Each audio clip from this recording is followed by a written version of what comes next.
Hi everyone, Lulu here. Today I would like to share with you 10 must-have apps to survive in China.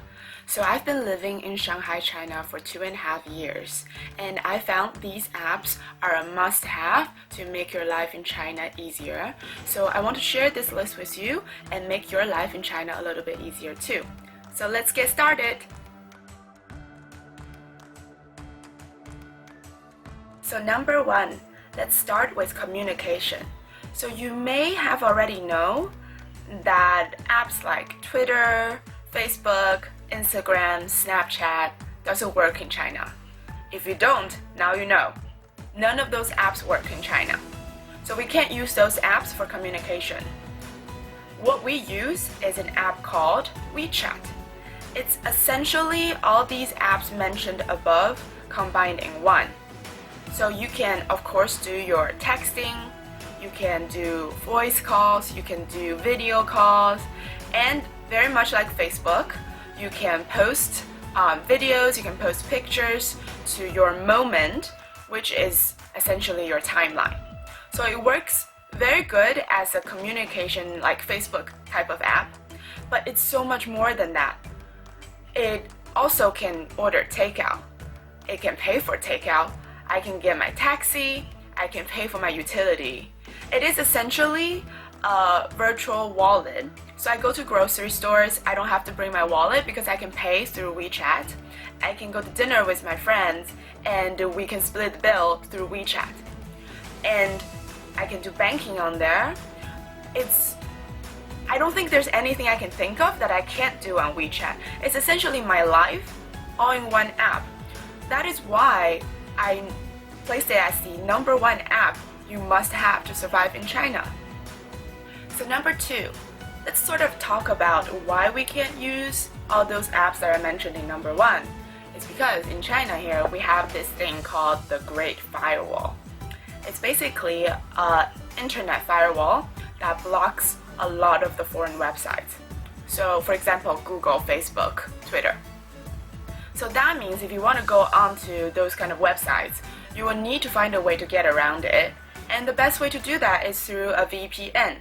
So that's why I want to share with you 2 of my favorite VPNs that I found are very, very useful in China. One is called a Viper VPN, and another is called Astral VPN. I currently use this Astral, and I find it to be very, very stable and very, very good. It's an annually subscription-based VPN that's unlimited bandwidth and unlimited usage once you subscribe. So I really recommend it.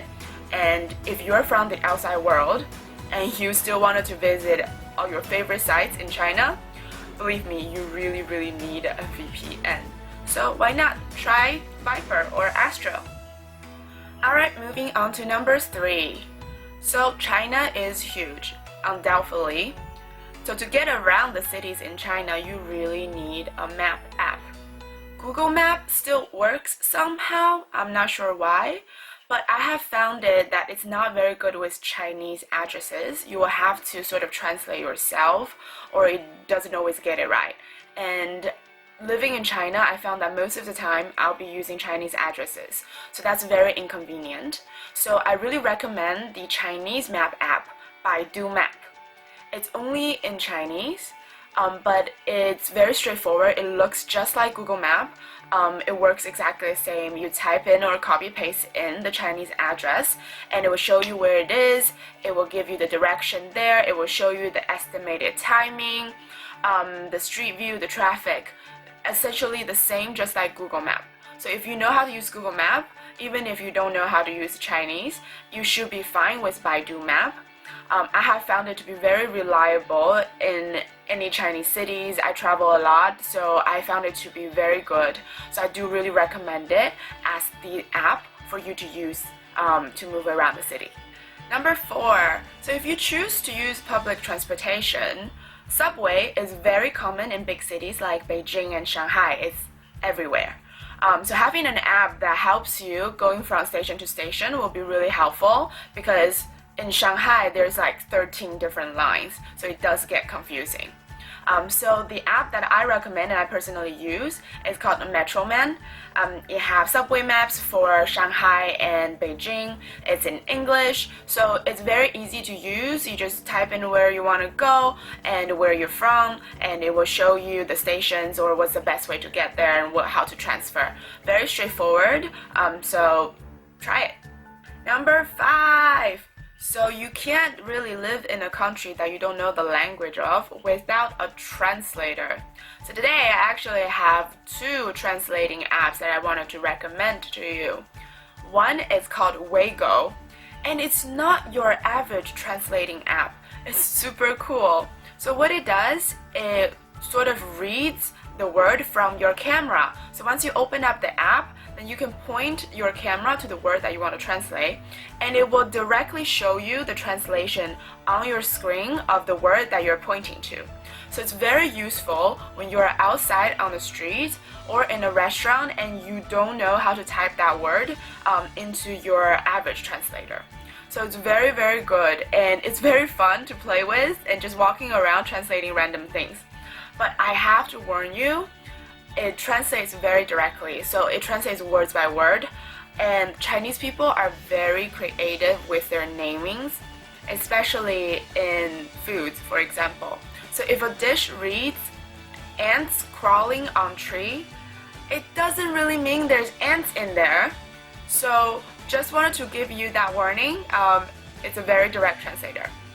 On the other hand, there's a very basic translating app, but it's very good, called Pleco. You can type in the English word and it'll give you the Chinese word, the meaning, the pronunciation, and basically all you need for translating. So I think it's very recommended to have both of the apps, and I think it will really helpful for you to live in China and to learn Chinese. Next, number 6. So now you have your public transportation down and you have your translator in hand. I'm sure you want to get some good food. So that's why I want to recommend you the app called 大众点评. It's basically the Yelp of China. It have all the restaurants, bars, shopping malls, or hair salons, anything you really need on it. It have the reviews, pictures, directions, and what I found very useful is the most recommended dish.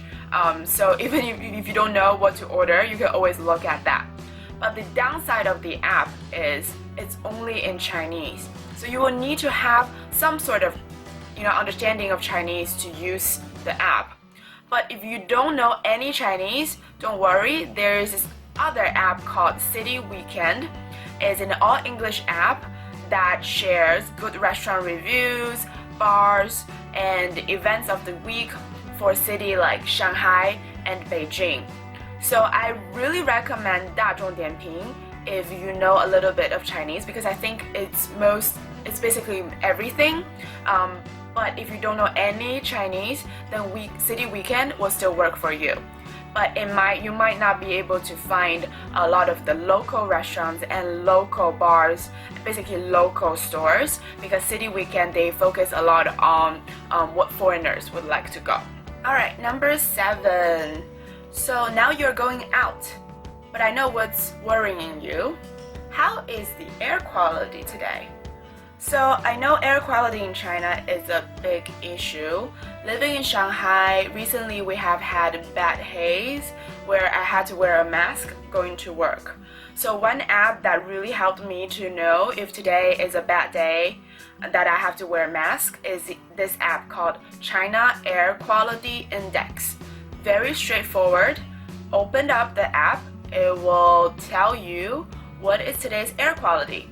Is it good enough for you to go out for a jog? Believe me, there are days that it's very, very good. Or if it's really bad that you need to wear a mask. So it gives you an index number and also tells you what's the PM 2.5 level and a lot of the other pollution levels. So it is very useful, especially if it very concerns you about the air quality. So I really recommend it for you to have it on your phone and check it as one thing before you leave home. Number 8. So I know everyone loves music, but again, because of the Great Firewall, music websites like Pandora and Spotify don't work in China, so you have to find alternatives. But the good thing is there are a lot of alternatives in China, and the one that I personally use is called QQ Music. It's only in Chinese, but I don't think it would be an issue because it's very straightforward. You just type in the artist's name or the song in the search bar, and you will get the search option, and just click on the song and you can listen to it. And very straightforward, it has the lyrics of the song. You can save the song to your playlist, or you can even download the song to your phone so you can listen to it when there is no internet. So it's very easy to use, very good quality music, and has a very good music selection. And it have weekly Billboard updates, and if you follow Japanese music, it also updates the Japanese music ranking Oricon and the Korean music ranking as well. So basically have everything you need for your music. Alright, we're almost there. Number 9. So we talked about music, now let's talk about video. So YouTube doesn't work, just gonna tell you that. But there are a lot of video sites in China. But user-generated content is not yet a trend in China yet. So most of these video sites are consisting of, TV shows, anime, or music videos, or like TV dramas. So the app that I recommend for watching video is called Youku.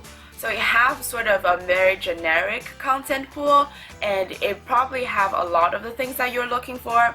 But the thing with in China is they have a lot of different apps. So I watch a lot of shows. I watch, anime, I watch Japanese drama, I watch American drama. So I have like 10 apps for different things.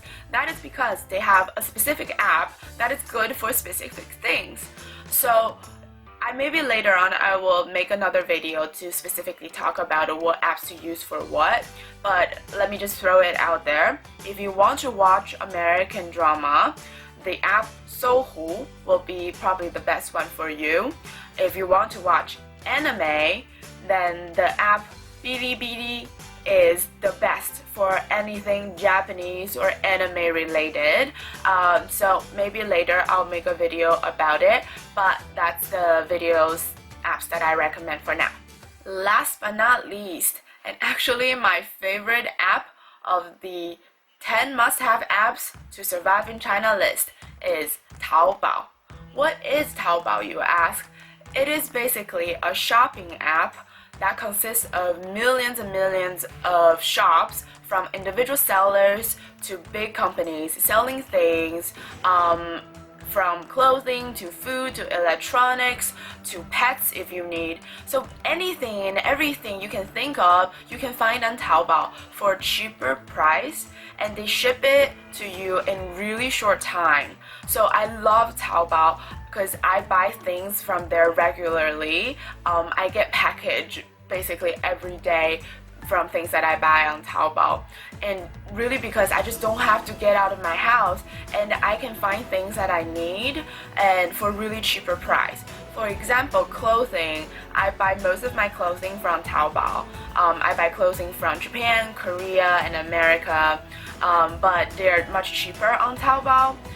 So maybe in the future I'll do some Taobao haul videos and share with you some of my favorite clothing stores. But today I just want to talk about how much I love Taobao.